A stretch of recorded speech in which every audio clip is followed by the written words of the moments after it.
开始。Good afternoon, everyone. Thank you for joining us on CGTN. I'm reporter Tu Huiyao. I'm here at the vicinity of Qingdao City, northeast, the Shandong province, to bring you a live streaming of this fully automated port. The full name of the port is called the Qingdao New Qianwan Automated Container Terminal. And to help you better understand how this works, I'm now joined by Kevin Zhang, the director of the comprehensive department of the Qingdao port. Hi, Kevin.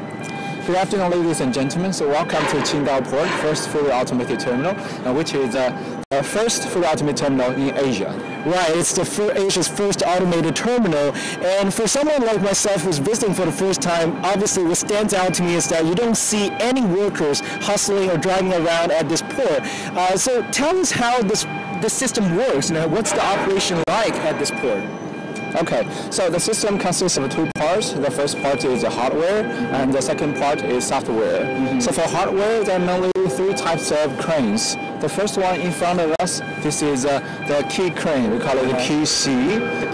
QC. And the second one, after the QC, we have the AGV, the automated guided vehicle. And after the AGV, we have ASCs, automated stacking crane. So there are three different types of cranes, as I understand, or two. Three types of cranes with different functions. So as we can see behind us, there's this giant cargo ship, and oftentimes the first step is to unload the containers, right? Using the cranes, the QC cranes you talked about.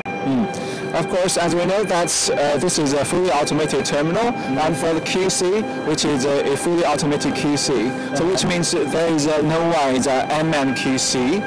And since this is the first invention, so we have lots of innovations. The first innovation that we have no driver cabin. There's no driver cabin. Yeah. For other conventional terminals, they all have driver cabins on the QC. But during the design and construction process, our president and our chairman decided to cut off the driver cabin. So which means it left us no path backward. So we had to succeed with the fully automated one.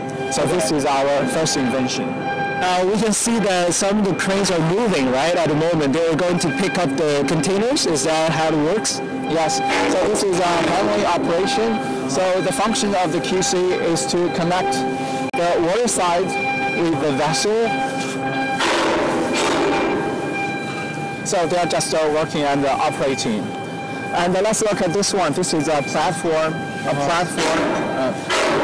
So this platform is a fully automated platform, and on this platform we have our invention about a twist lock robot, twist lock machine. For other conventional terminals, they all have staff, they have workers on the platform, but at our fully automated terminal, we have a robot in place of the staff. Right. So when are we going to see they pick up the containers? Are they moving anytime soon? Okay, so later on, they will start the operation. We could see the pick-up process. Yes. And I did some research. Apparently it uses the technology of artificial intelligence, like laser scanning and positioning. Is that how it works? Can you give us more details on that? Yes. For example, let's look at this vessel. This is a very large vessel. Sometimes during the burst, this vessel will swagging and shaping. Right. Okay, so in order to define the position, we adopted lots of laser and high technology, and we could just define the specific position, which helped the handling process. Okay. Tell us when it starts. We'll show our audience how exactly it works. So apparently they will locate the four corners of the container and pick them up and load them onto the autopilot truck, right? Yes. Which will then transport to a designated area waiting for pickup. Yes. So let's look at this side. Yeah, on this platform,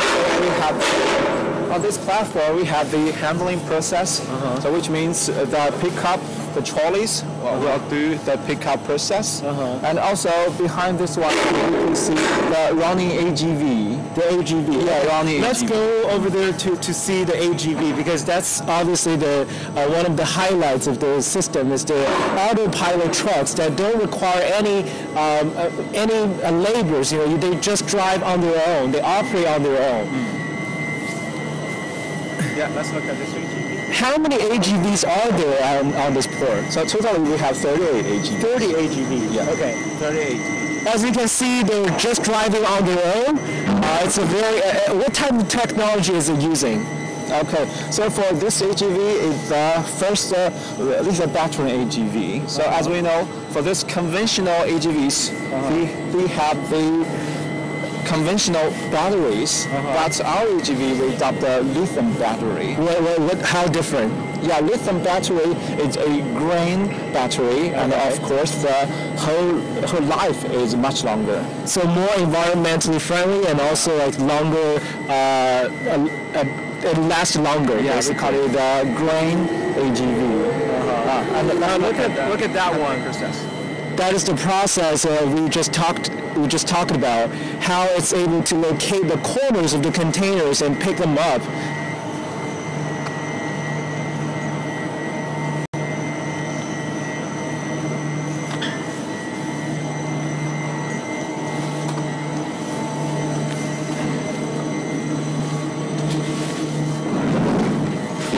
So what is it doing at the moment? Okay, they're just picking it up. As we know that the whole process is very smooth and very quick. Okay, it's totally unmanned. It's really automated. Whereas traditionally you would have a driving cabin to control it, basically. Of course. And for these conventional terminals, they have trucks. They have trucks under the QC. So that means those truck drivers are quite dangerous work. Right. You know, so under the QC, maybe sometimes the container will just fall down and will hurt the truck and hurt the drivers. And we have the AGV, so that means it's totally safe 100%. Right, so it's no longer a risky job. You can see it just operates on its own. But one question I'm curious about, how to make sure that their routes don't overlap with each other, how they can will not, bump into each other. Okay, so let's look at this AGV. So on this AGV, we have 3 types of system to guarantee the total safe of the whole traffic.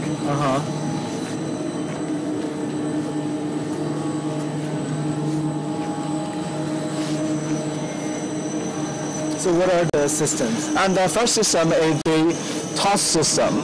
So the TOS system is just like the brain of the whole terminal, and the brain will control the whole traffic to make sure there is no collision. No collision? Yeah, no collision between the AGVs. And the second one is the ECS system.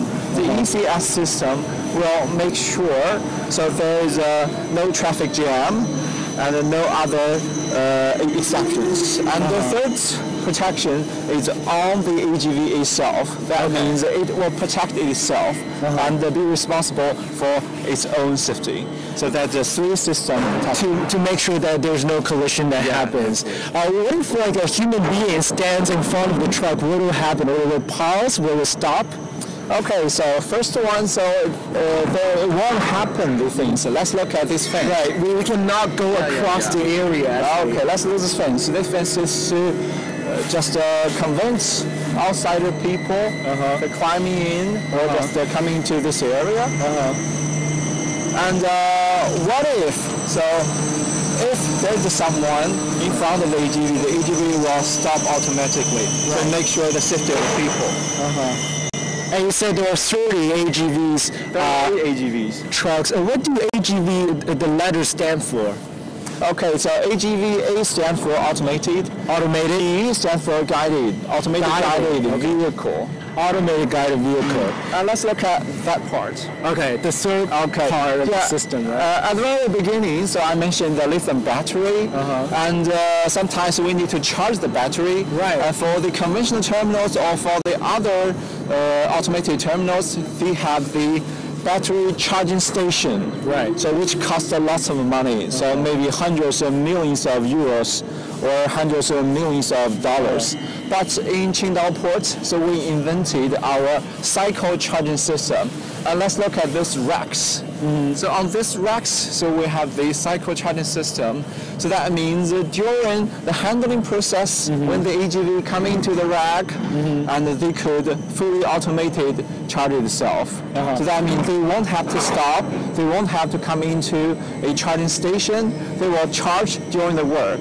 So which saves time and also saves money. They're able to figure out when they exactly need to recharge their batteries. Of course, there's a system of the battery system.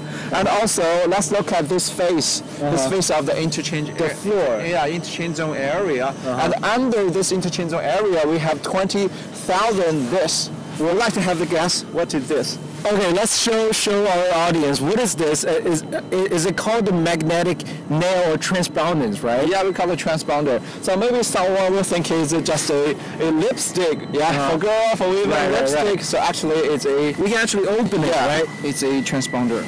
Let's look at this. Let's call it a transponder. Yeah, transponder. It's a magnetic transponder. Magnetic transponder, and there are 20,000? Yeah, 20,000 of them buried under the ground. Yeah. What are they for? What are they used for? Okay, so this is used for to guide this vehicle and also to make sure there's no collision of the vehicles. And we'd like to guess what's the price of this transponder? Okay, I'll guess maybe like $8, like 50 kwai or something. Okay, so each one cost us 18 euros. 18 euros? Yeah, 18 euro. Now, this is transponder. So all very high-tech and advanced systems, and people wonder, why are we adopting such a very advanced system? What are some of the advantages of Qingdao port that other ports don't have? Okay, the first advantage is the high efficiency. High efficiency. Yeah, as we know that right now China is launching the Road and Belt Initiative. Right. And also terminals play a very important role during this process. And for our terminals, we have to increase our handling efficiency. Yeah, to provide the high quality services for our customers. And how much efficiency has it increased? Okay, so we just increased about 30%. 30%. 30%. Also, we cut 70% of the labor. 70% of labor, yeah, exactly. Like you said, previously there were driving cabins where people are in the cabin, like operating, and there are drivers driving the truck, and now you don't see any workers. Where are they? Where have they gone? Okay, well, they're just behind the computer screen.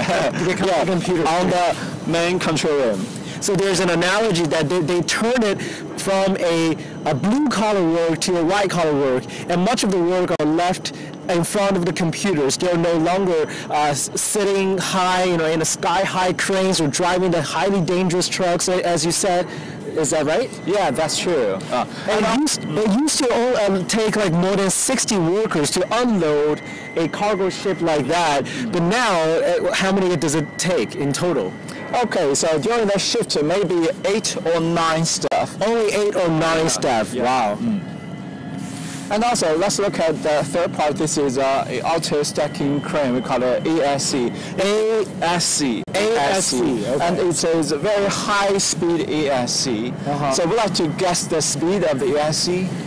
That beats me. Right? I have no idea. They strongly move very fast. Okay, so the figure is 270 meters per minute. What are they used for? Can you explain us? Okay, they just to connect the water side with the land side. Water side with the land side. Okay. So they're transporting the containers from the water side to the land side when they're after they unloaded from the cargo. Yeah, vice versa. And also all this QC, ASC, and AGV, we all adopt one invention invented by Qingdao Port, and we have the intellectual property right. That is a one key anchor system. So in other words, it's completely independent research. Yes. For example, as we know, the winter is just around the corner, and sometimes the wind is quite strong. And during this process, during this situation, we have the one key anchor system. That means within 2 minutes, and with one push of the button, we could anchor all those cranes, all those machines, and to make sure the 100% safety of our facilities. Right. And speaking of the increased efficiency, I heard a figure that it has already arrived at the average handling speed of what, 30 boxes. 30 boxes per hour. Yeah. Just to put that into context, how is it compared to traditional ports that do not have the automatic system? Okay, for traditional port, maybe they all just arrive 25 or 26 or 27, but we just opened our terminal at the May the 5th, and during maybe half the year we just increased from 25 to 30, and maybe another 2 or 3 months will increase from 30 to 40 maybe. Will it be the highest speed in the world? Right now, is already the highest efficiency of the world. Okay, for the other foreign automated terminals, the very efficiency may be just 20 or 23, but right now we have the average efficiency of 30, and we are increasing steadily. We are number one at speed, and it will only keep becoming faster and more efficient. But one other factor that I'm going to bring about is the China's speed of construction, because most of the ports, like the automatic ports we've seen like in Amsterdam and other countries, they take a long time for construction. Some of them take like at most 10 years or something. But yeah, 8 to 10 years. 8 to 10 years. But this port, the Qingdao automatic port, only took a little more than 3 years. A little more than 3 years. So what's behind the China speed? How did we manage to make it so fast, build it so fast? Okay, so one reason is that our Qingdao port adopted a new design and construction system. So we have one team with 3 functions, but for foreign terminals, they have 3 independent different teams. For example, they have their design team, and after the design, they'll construct, and after the construct, so they have the management team. But sort of integrate them into just one team. But for Qingdao ports, so we have one independent, fully automated terminal team. And with the 3 functions, with the design function, with the construction function, and with the management function. Right. And you mentioned that this obviously will play a big role in the Belt and Road Initiative. And another way of looking at it is it's also going to revolutionize the global shipping business, because this is changing the ways containers are being handled at port. This is changing the ways how the operations are conducted at a port. Is that right? Of course. So as we know, for these vessels, for shipping lines, they put a very importance on the efficiency of the shipping. Right. Okay, for example, so if we want to ship a cargo from China to Europe, which may cost tens of days, and if we could increase our efficiency, we'll save time, which means save money for the shipping lines. And Qingdao Port is already one of the busiest ports in the world, right? And it's only going to become busier because, like you said, those ship lines are now, they value efficiency so much, they place so much importance on the efficiency of handling containers, and we're already at number 1 at the speed, so it's only going to become faster and busier. Yeah, they really like our Qingdao port fully automated terminal because of our high efficiency. So at the very beginning, so they may be a little bit worried about our efficiency. So because this is a new stuff, and it's an experiment. Yeah, new stuff, and they are quite curious and a little bit worried about the efficiency. But after the 3 or 4 months of operation, so they realize the high efficiency of Qingdao Port fully automated terminal. So they really want to come here. So of course, make our busier. And 2 days later, apparently a cargo ship from Russia will actually arrive, right? Yes. So can you tell us more about that on Sunday, right? This Sunday. On this Sunday, okay. It's a really big vessel from Russia, and we are doing our best to handle it and provide good services. And maybe there is some new efficiency. Yeah, maybe we'll maybe there'll be a new record to be set, right? We're obviously very looking forward to that. And what else do you want to tell our audience who, obviously can't come here and see it themselves? Like, it's really a privilege to see it, because normally you don't have people just coming down here and check out the automatic port, right? You don't have that. Okay, so as we know, so right now, so China is becoming stronger and stronger, and our stuff made in China, so stands for not only the high speed, but also the high quality. So very proud of ourselves, and also our President John, so the General Manager of Qingdao Port Fully Automated Terminal, is very proud of his work, and the whole process, the whole work is done by our automated team led by our President John, and also he's very proud of himself. As an industry insider, do you think that we're going to see more of these automatic ports in China, like in other places in the near future? Is that some sort of technology that we've already mastered? Of course. So Qingdao Port made the first step to create a very high efficient fully automated terminal, and after Qingdao Port there will be Shanghai Port. Right, the Shanghai Yangshan. Shanghai Yangshan, the fourth phase. Okay, so they're constructing their fully automated terminal. So maybe in the near future, so they will have their own fully automated terminal constructed. Right, Qingdao Port is sort of taking the first step. Yes. Right, to experiment, and it's already it has shown a success, right? Yeah. We've seen progress being made in just such a short period of time, considering this, if only first to start operation in May, and it's only been 6 months, and we've already reached such high efficiency. Yes, because we're just a pioneer in this industry. At the very beginning, so our President Chen Xinong and our Chairman Zheng Minghui, so just made the decision to invent, to create the fully automated terminal. So which means that we make the first step, and we make a kind of pioneering experiment for the whole industry. Sure. And before we go, I just want to mention one final anecdote that people nearby, some of them would actually call this place a ghost port, meaning that at night, it's operating in complete darkness. There's no lighting needed. Trucks are using electricity, no emissions of pollutants, etc. And it would be very interesting to check out how it operates at night, because normally most of the ports there's no operation at night, right? Yes. So because our terminal realizes the zero emission and no light operation condition. So it feels like a ghost port. Some actually call it a ghost port. Yeah, it's a quite interesting name. It's a ghost. That means there is an unmanned, but I like to call it a fully automated or unmanned terminal. Okay. I think, thank you, Kevin, once again for playing such a very thorough and detailed introduction of this port. I hope our audience can see through the footage and the introduction and know better about this automatic port that's completely independent research by Chinese designers and engineers, and great work, great efficiency, and it's only going to become better in the near future. And it's part of the Belt and Road initiative that President Xi Jinping has been proposing since 2013. So that's all from our live streaming and coverage, and see you next time. Bye-bye. See you. Stay tuned.